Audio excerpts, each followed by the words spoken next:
If you like Double Indemnity, then you'll like Moontide from 1942. It follows a dock worker, played by Gabin, who often gets blackout drunk with his buddies, played by Claude and Thomas Mitchell. One day, after a night of drinking, it's discovered that a local barfly has been murdered, and people suspect it was Gabin. Not long after that, a random woman, played by Lupino, tries to kill herself, but is saved by Gabin. Soon, the two fall in love, and Mitchell mysteriously starts to dislike their budding romance. There's often debate whether this is a gloomy romance or an oddball noir. I think it's the latter, but the film would definitely not work if it didn't have that gloomy romance aspect in it. It brings to mind another film I reviewed a previous year called Deep Valley, which, funny enough, also had Lupino. Like Deep Valley, this film is bathed in a unique aura that's both dreamlike and grim. Not exactly a nightmare, but more like an underbelly to a world that these people are forced to inhabit, and happiness is not a common commodity. So when it surfaces, people lunge at it. Lupino and Gabin have great chemistry together. Watching their romance build throughout the film is one of the strongest aspects of it. The most memorable part is when they flirt while shopping with each other. You get a sense that they haven't felt this way in a long time. Pretty much everyone does a great job here. I think Lupino, Gabin, and Rains are great, but the character that sticks out to me the most is Thomas Mitchell. His obsession with Gabin is never thoroughly explained, and that's one of the aspects I love most about this film. Mitchell plays the role with an array of subtleties that allow you to interpret his true motives in a number of ways.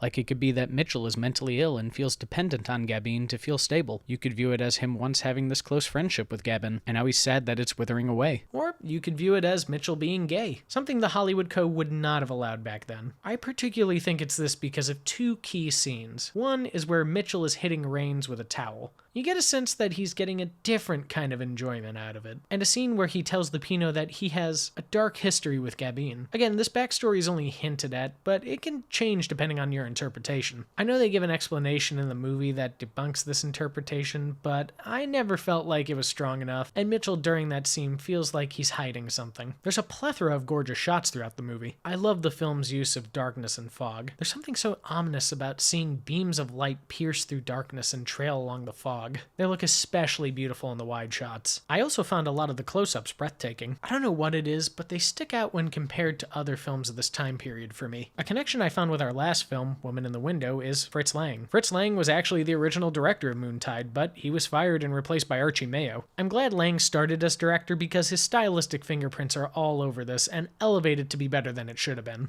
So, if you like Double Indemnity, then you'll like Moontide for its great use of darkness, shady characters, and excellent acting.